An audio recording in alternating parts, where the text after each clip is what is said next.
Hey there. I just wanted to take a sec to let you know that in between producing the show, chasing my son Seth around, and generally living life, I took time to write a book about my own adoption journey. It's called Who Am I Really? Of course.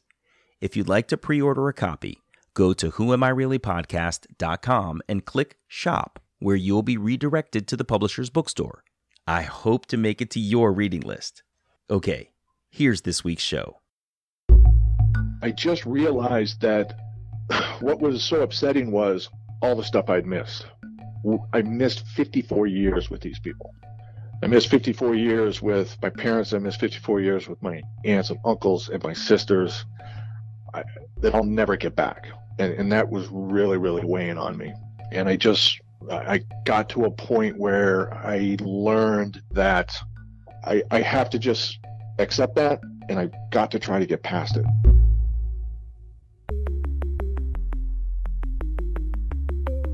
Who am I? Who am I? Who am I? Who am I? Who am I? Who am I? Who am I? This is Who Am I Really? A podcast about adoptees that have located and connected with their biological family members. I'm Damon Davis, and on today's show is Bill. He called me from Virginia Beach, Virginia. When he was a kid, Bill saw clues here and there that he was adopted, but no one ever actually said it. It wasn't until he called an uncle he'd never met before that the truth was revealed, turning Bill's world upside down. He talks about how he felt toward the father he grew up with after learning the news, and how redemptive it's been to be accepted by his birth parents and his new siblings. This is Bill's journey. Bill tells his adoption story in parts. I gathered it was because he's had to accumulate the facts over his lifetime. The first part of his story he calls What I Knew, where he describes exactly that. The things that he knew were the facts of his life. For example, he was born in January of 1963. His birthplace was a Methodist hospital in Omaha, Nebraska. His father's name was Bill. His first wife's name was Audrey. I knew that sometime when I was 2 years old, Audrey passed away in June of 65. And I know that my father remarried my mother, who raised me, in November of 67. That I knew. I knew that I grew up with a mother who wasn't my real mother. I knew she was my step, but I grew up with that stereotypical Walt Whitman suburban family. There was nothing that we couldn't do. Bill and his wife Jean went on to have 4 children, 2 boys and 2 girls. So I grew up as the oldest of 5. Typical Irish Catholic family in Nebraska. The siblings, we were very, very close, but we fought like cats and dogs, just like kids do. They were never knockdown dragouts. They were just those, he took my toy, that type Classic of stuff. sibling rivalry stuff. Yeah. Now, if someone outside the family picked on one of us, well, then it was on, because we would all take care of each other. But we fought like cats and dogs. Bill said he did all of the typical stuff boys did back then. He was a scout. He went camping and hunting, hiking and stomping through the creeks. Bill attended Catholic schools through high school. When he was 16, the family relocated to California. But back when he was around 11 years old, he got his first piece of hard evidence about his adoption. I never had any clues that I looked at as clues at the time that I was different than the others. I knew that she was my stepmother, but it didn't matter. She was my mother. Right. A couple of times I remember asking my father to tell me more about my mom's side of the family, Audrey's side of the family, because we were an Irish Catholic family, but we didn't have cousins. My father had a older brother, but he was mentally handicapped and never married. And my mother Jean had a brother, but he was the stereotypical California lifelong bachelor. So when all my friends would go visit cousins and stuff over the summer and Christmas, we didn't do that. So I remember asking him about my mom Audrey's family. because I knew about his family, but I didn't know anything about hers. And the answer I got on two separate occasions was, it's not something I like to talk about because, I loved her and she died from cancer, and it's just not something I can talk about. And as a kid, I just kind of said, okay, and I didn't push it. There was another time I was using the parish directory to call a friend of mine to see if I could come over and play. And while he and I were on the phone, I was flipping through the directory and I found our name. And like kids do, I was sitting there reading, making sure everything was right. Mm-hmm. And when it listed the siblings, it said me with an A after it, brother one, brother two, and sister. And I thought, well, what's the A mean? So I looked at the front in the key and it said adopted. So when I hung up the phone, I found my father and I asked him, why does it say adopted after my name in the parish directory? And his response was, well, when I married your mother, Jean, she adopted you. And I thought, oh, okay. Can I go to my friend's house now? Mm-hmm. And I never thought of anything else about it. The last time I remember asking him about it was, it was probably after we moved. We were living in California, and I'd probably been in an argument with somebody, and I was feeling a little cranky. And I remember asking him another time about who I called my real mom, Audrey. And again, he gave me the same story. And I said, if you don't tell me, I'm just going to have to find out on my own. And his response that time was, well, if you do, be careful, because you might not like what you find. And I thought it was an odd response, but I just didn't process it. I just didn't do anything with it. If you haven't figured it out, Bill grew up not knowing he was adopted. He's a late discovery adoptee. Bill told me his life just kind of went on, and he joined the U.S. Navy in 1982 when he was 19 years old. Bill had posts in different parts of the country and all over the world, eventually landing on the East Coast where he met his wife. They started a family, bought a house, and started having children. I have just deployed.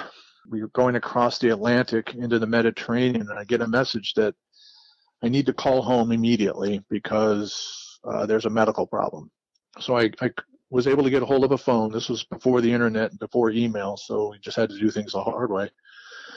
I called home and I was told that my father had been diagnosed with inoperable pancreatic cancer. He had 3 to 5 months, and I needed to come home because this was going to be a 6-month deployment. So there was a shot I wouldn't see him again.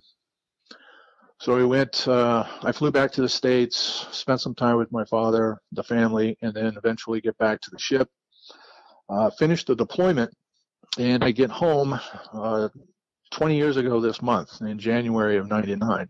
This day, actually, that we are doing this marks the 20th anniversary of his passing. Oh, man, I'm sorry. Wow. Yeah. He was in hospice when I finally got back home, and he never said anything to me. So he died in January of 99. So I think what you were saying is he never revealed your truth there on his deathbed. That's true. Yes. Okay. Bill's father died in January of 1999. In April of that same year, he was stationed back in his home state of Nebraska.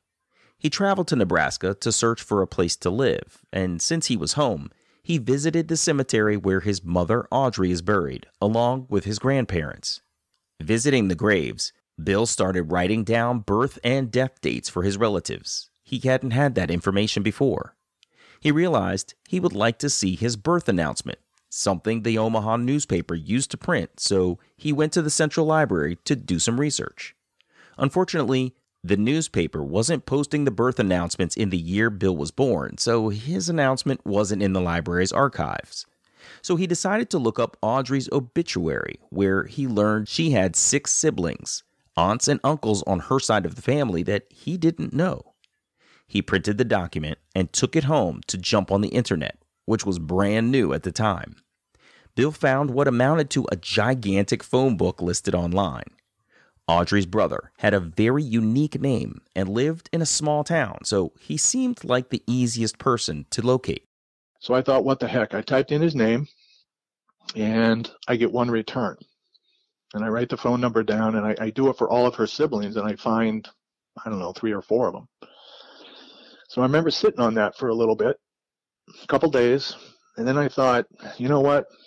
What's the worst that can happen? So my wife wasn't home. She was visiting her parents with the boys, and I just picked up the phone one night, and I make a long-distance phone call, and this elderly man answers the phone, and I ask him, "Are you so-and-so?" And he says, "Yes."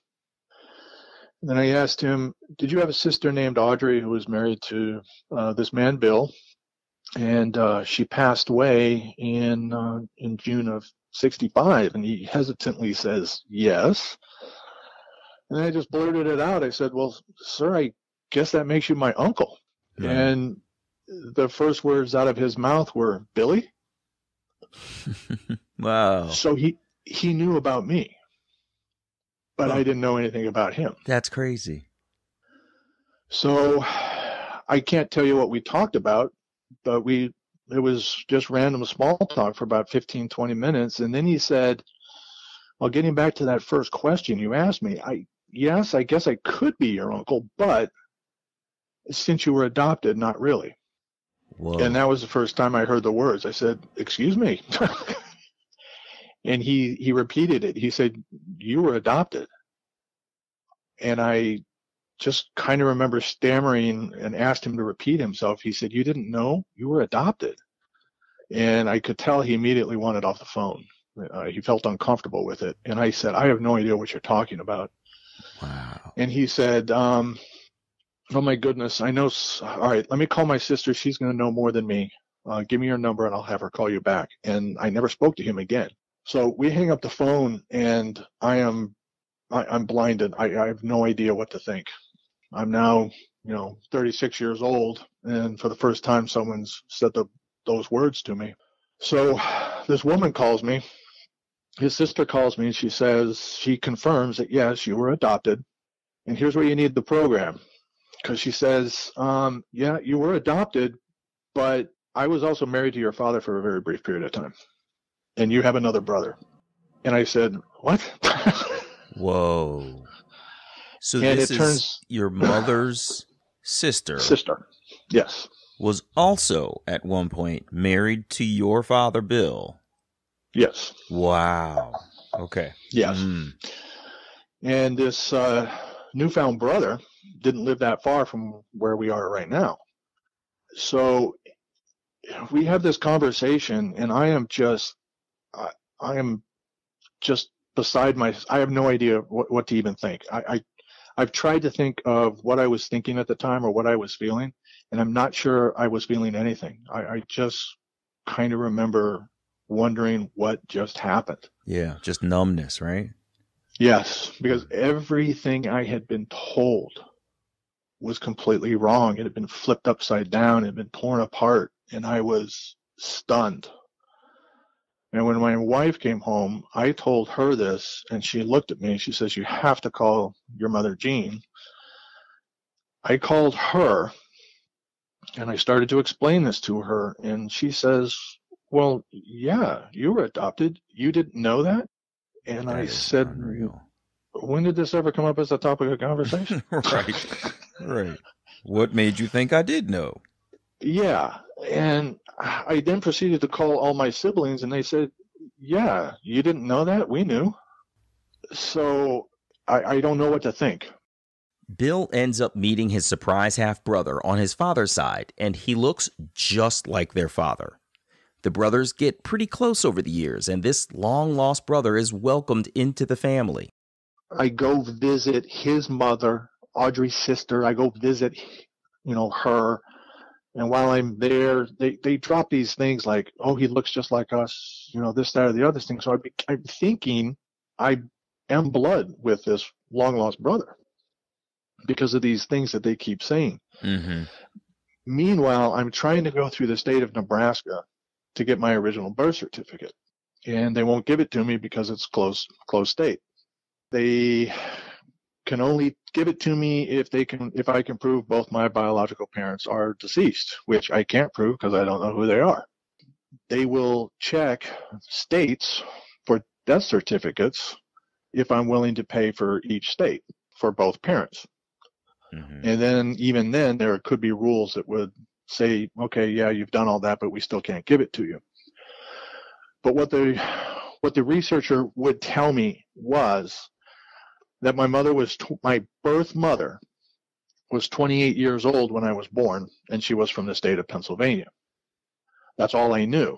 Mm-hmm. Well, as it turns out, Audrey's sister was 28 years old and was living in Pennsylvania when I was born.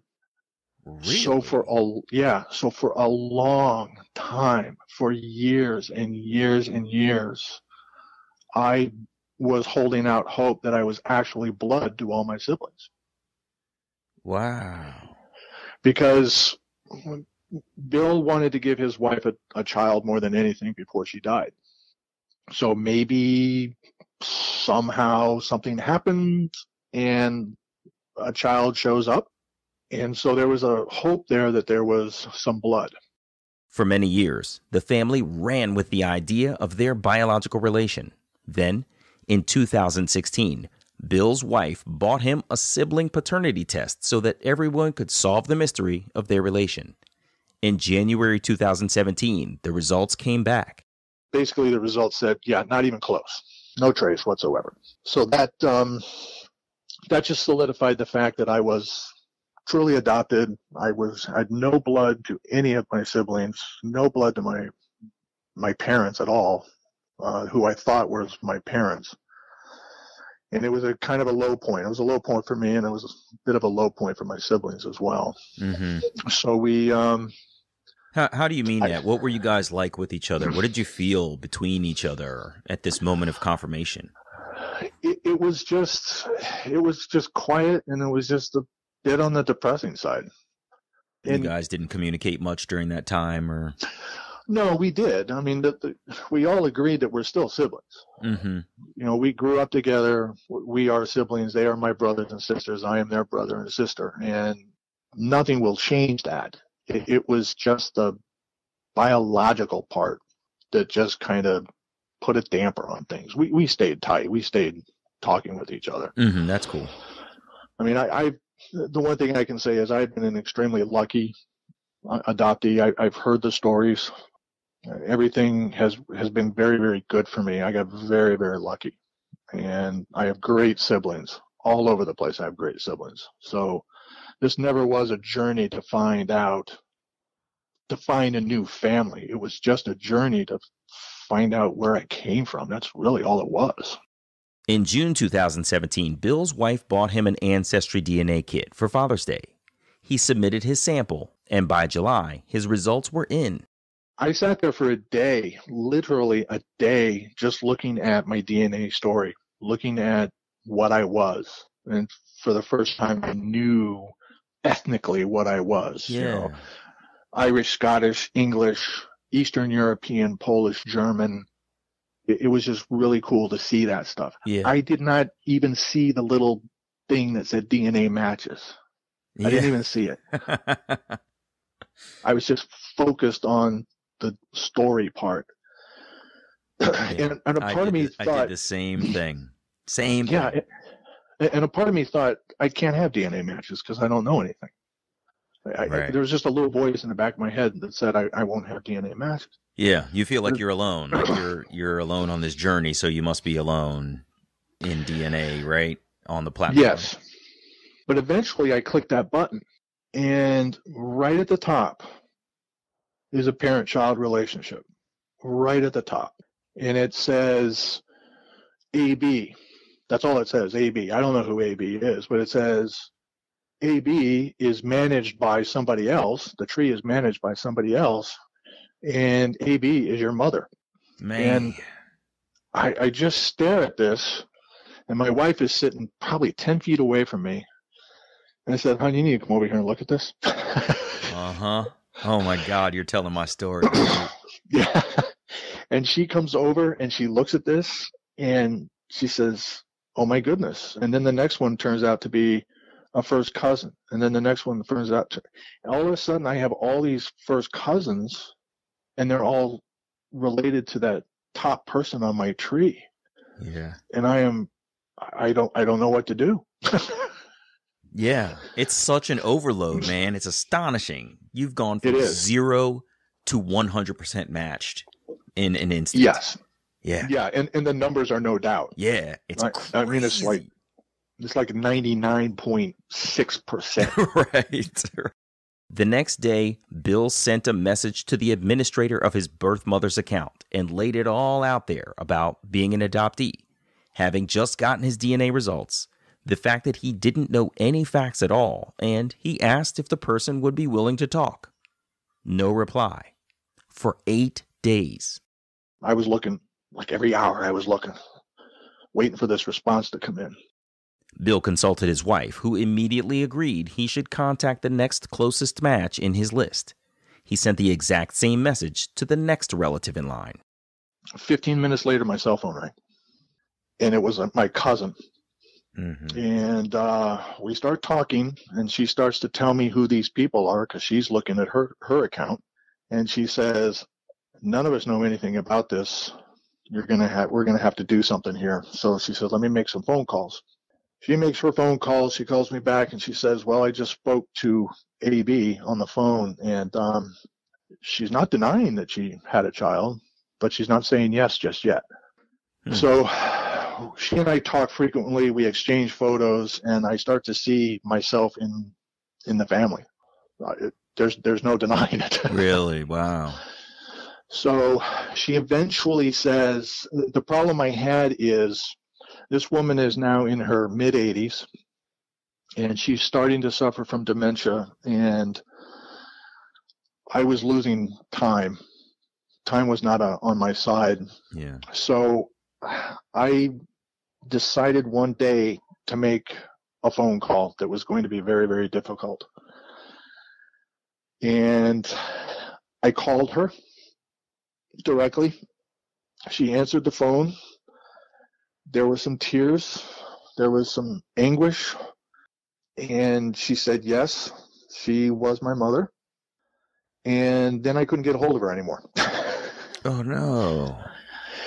And the reason I couldn't get a hold of her anymore was the dementia had set in to such a point that she was using her phone to do some things that she shouldn't be doing, like calling the police department and whatnot.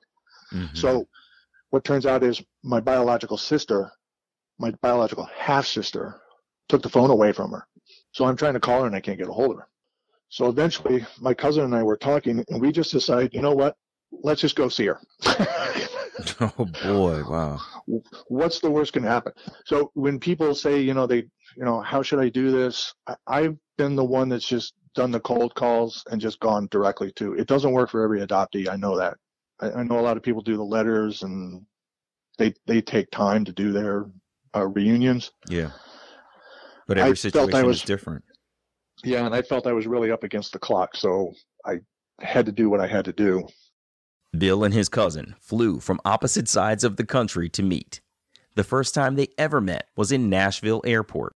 We agreed to a story of what we're going to do, and we determined that there's 3 outcomes. There's going to be shotguns in the face on the front porch, there's going to be balloons and cake, or there's going to be something in the middle. Yeah. It was going to be one of those 3. And the plan was I was going to wait in my hotel room. My cousin was going to talk to my half-sister, catch up. Then she was going to tell the story. And then my cousin was going to text me to say to come down. I can hear them talking. And I know when they start talking about this, because the conversation, the voices get more quiet. And then I hear the door close. And I thought, well, I'm not going to meet her because she just walked out the door. But where are you and where are they? Well, we were staying at a bed and breakfast, so I was in the back room, and they were sitting out on the front porch. Oh, I see. So it's basically like being at a house. You can hear things through the house. Yeah, and I could hear that muffled conversation. I couldn't hear what they were talking about, but I could hear them. Mm-hmm. So when I hear the front door close, I thought, well, Didn't work. But then my cousin says, Bill, come on out and meet your sister. So I go out and I see my sister for my half sister there for the first time. We sit and we talk. There's a hug, and then she pulls her cell phone out of her pocket. My cousin looks at her and asks, "What are you doing?" And she says, "I'm calling Mom." And my cousin and I looked at each other, and my half sister said, "There's no time like the present. Let's just go." That's right. So we went over to the facility. Eventually, she comes to get me. She says, "Come on, let's go meet Mom." And so she takes me in, and it was a very tearful, very emotional reunion. I wanted her to know that I wasn't angry. I understood the times. I understood society. She was a unwed 28-year-old woman from a Catholic family in the 60s. Mm-hmm. She was sent away to have me, and she was told that when she got home, do not ever speak of this ever again. And that's what she did. Wow. She even relayed that a few weeks after she got home, after placing me for adoption, she had received a letter that told her I had died. Wow. She didn't quite believe it, but as I've done my research, it was something that was done.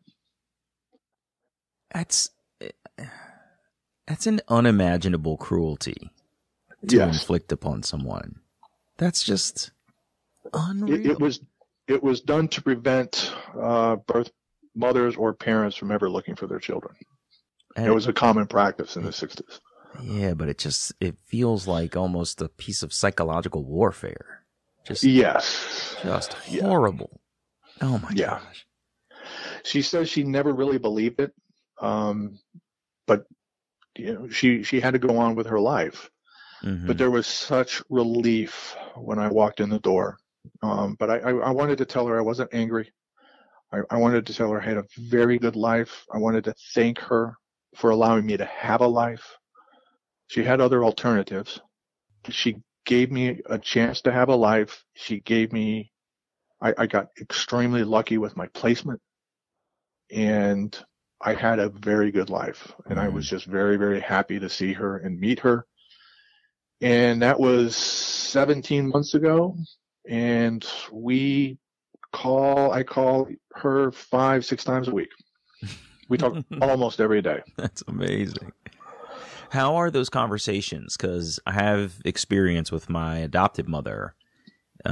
She's suffering paranoid schizophrenia. How are your conversations if she's suffering dementia? Are they always lucid, or how do you navigate that? Well, the interesting part is her dementia was medication induced. Really? She had a change of medication, and she's clear as a bell. Wow, that's amazing. Yeah, she talks about absolutely everything. She is as sharp as a tack. Bill said his mother was transferred to another facility, but they wouldn't take her unless she was evaluated. Their evaluation led to a complete cessation of her assorted medicines that brought her back to lucidity. He sounded so happy when he described his interactions with her now because she's up on current events and is generally an interesting person to talk with. Bill said when he broached the topic of his biological father, his birth mother said she was only intimate with one man and gave him his name. Bill searched his DNA results but didn't find the name specifically, only cousins with that man's last name. The guy turned out to be a lot harder to find in general. He's never been on the grid, so to speak. He just works every day, pays for everything in cash, and has never been in trouble with the law. It took nearly a year to find him with the help of a search angel who said, "Every time I've done this, ex-wives will tell you anything." And so that's pretty funny.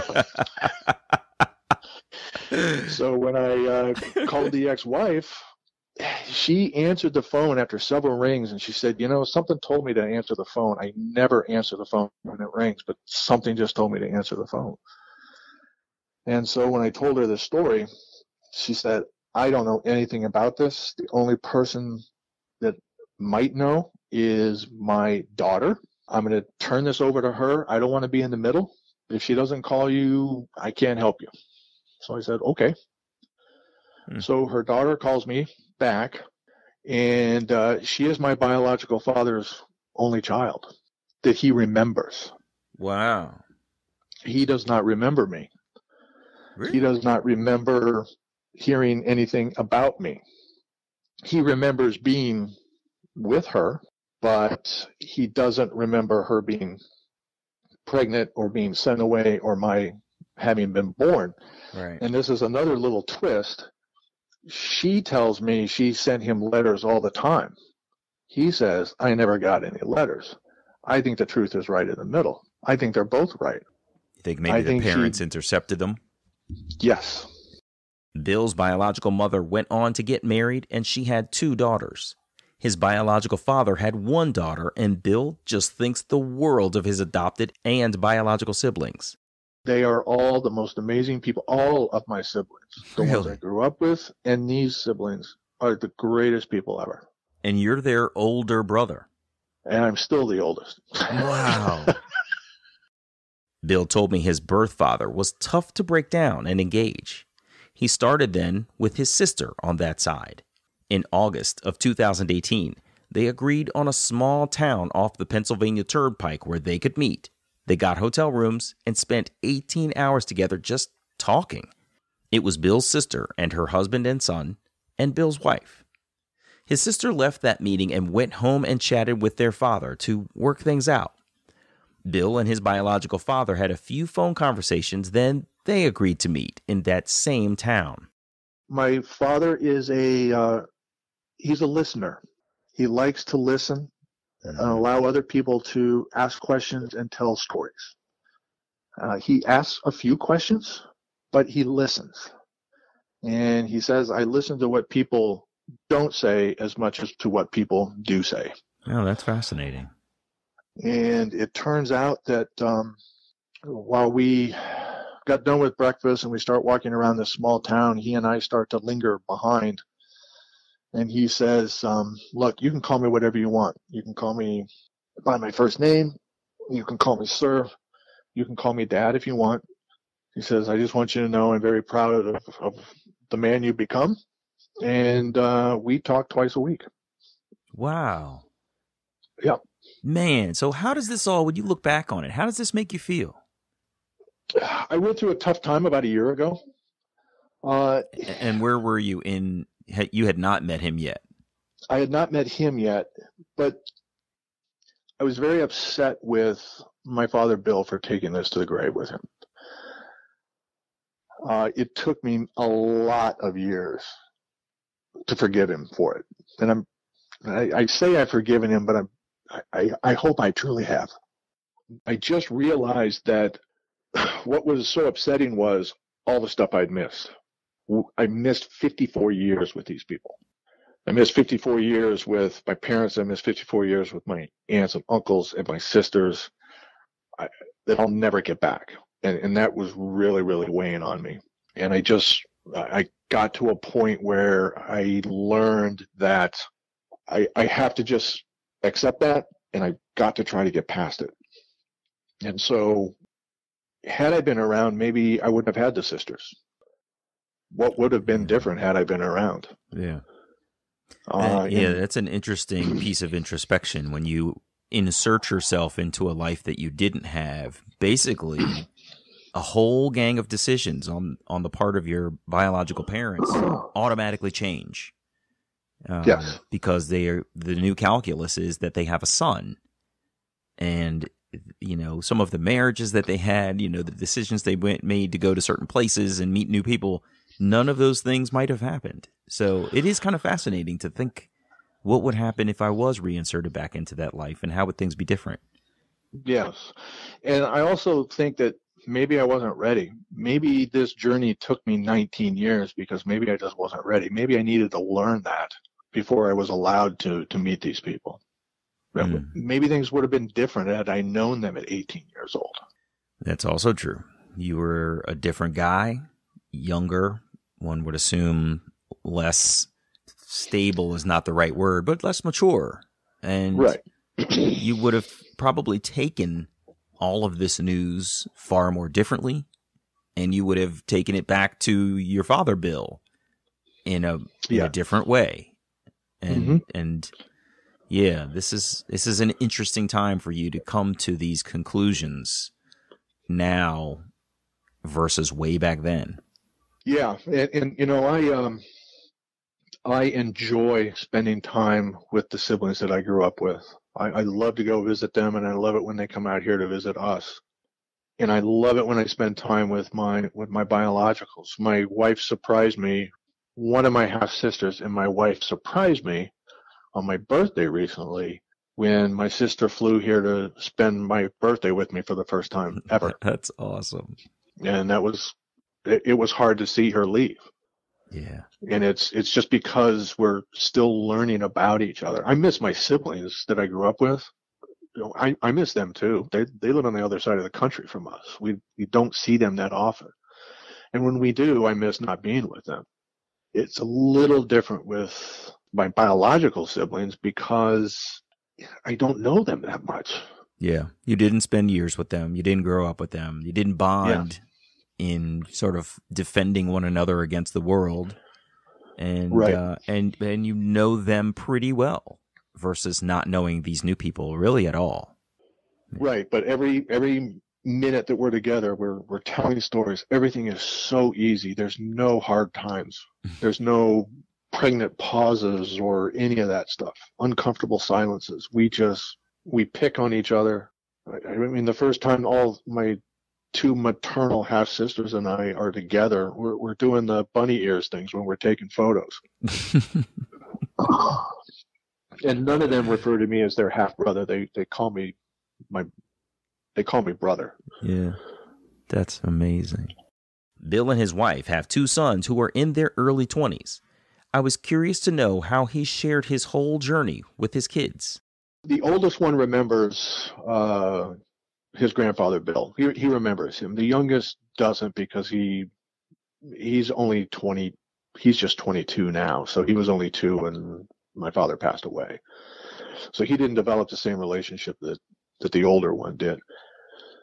They just think it's kind of neat. I think they're tired of hearing about it, but they're also beginning to meet cousins. My paternal sister, she's met my oldest son. One of my maternal sisters has met my oldest son. And then my youngest we've done FaceTime at Thanksgiving and Christmas. So he's been able to see them at least and talk to them. And, you know, I'm sure it's also probably challenging for them to truly fathom it because they are biological siblings and they know that for sure. Yes. And so it's probably nearly impossible for them at this age to think, what if that wasn't my brother? You know, like, what if we weren't biologically related is what I mean. Right. I think it's a hard thing for people who are not adopted to truly grasp and understand. And also it can be overwhelming because this lifelong secret that you discovered, you know, halfway through your life now becomes, I would imagine, nearly an obsession to try to reveal. And once you've revealed it, now you've got the work to do and the pleasure to get to know these people. And I'm sure, you know, for a couple of 20-year-old guys, it is a little bit much to talk about all the time. But yeah, it is. And, you know, the oldest has his life. He's off doing what he's doing. And the youngest is just starting his professional career. So he's focused on what he's doing. Yeah. They're not distant about it. It's just we just haven't had that opportunity yet to actually sit down with the blood and meet them face to face. Not all of them. Yeah. Interesting. Wow, Bill, this is really unbelievable. I mean, gosh. I can totally relate to that moment that you had of one, seeing your DNA and your ancestry and going, oh, so that's what I'm made of, right? But then having that secondary shock of realizing that there's a parent-child relation right there that you didn't even notice at first. and then it starts this whole other adventure. I did the same thing. It's absolutely bananas. It's crazy. Yes, and I still don't know. I'm not smart enough to figure out what the right word is, what that sensation is that you feel. I don't know. Maybe there isn't a word for it. Maybe it's just that feeling that you get. It is pretty indescribable. It's true. Well, Bill, thanks so much for calling, man. I appreciate you telling your story. This has been really unbelievable. And I'm really, really happy for you that you found your biologicals and they seem like amazing people, and that you continue to be really close with your adopted siblings, and that you're all just siblings. I think that's fantastic. And I'm really happy for you for that. That's so cool. Well, thank you. It's been a heck of a journey, and I'm looking forward to the time when I can actually get the two of them together. That would be awesome. I wish you best of luck on that, man. Take care. Alrighty, thank you. You too. Bye-bye. Bye. Hey, it's me. Bill's journey is the story of a late discovery adoptee confirming the feeling that was lurking in the background of his mind since he was a child. I just couldn't imagine what it must have felt like to hear his adopted uncle say the words, "You're adopted." Then to speak to everyone around himself to learn that they all knew of his adoption except him. I was glad he shared openly his anger at his adopted father for taking their secret to his grave. And I appreciated that he admitted how important it was to try his best to get past it and to forgive his father. Other adoptees need to hear those two things. It's okay to feel whatever emotion you're feeling when you hear whatever news you've uncovered, good or bad. And it's important to decide for yourself how to live with it, because your life does go on. I was super glad to hear that Bill discovered awesome siblings on both sides of his biological family, and that his journey didn't harm his relationships with the siblings he grew up with. Bill sounds like he's got a lot of love around him, and I hope you do too. I'm Damon Davis, and I hope you'll find something in Bill's journey that inspires you, validates your feelings about wanting to search, or motivates you to have the strength along your journey to learn, who am I, really? If you would like to share your adoption journey and your attempt to connect with your biological family, please visit whoamireallypodcast.com/share. You can choose to share your whole story, maintain some privacy about parts of your journey, or share completely anonymously. You can find the show at facebook.com/WAIReally or follow me on Twitter @WAIReally. And please, if you like the show, you can support me at patreon.com/WAIReally. You can subscribe to Who Am I Really on Apple Podcasts, Google Play, or wherever you get your podcasts. And while you're there, it would mean so much to me if you would take a moment to share a rating or leave a comment. Those ratings can help others to find the podcast too.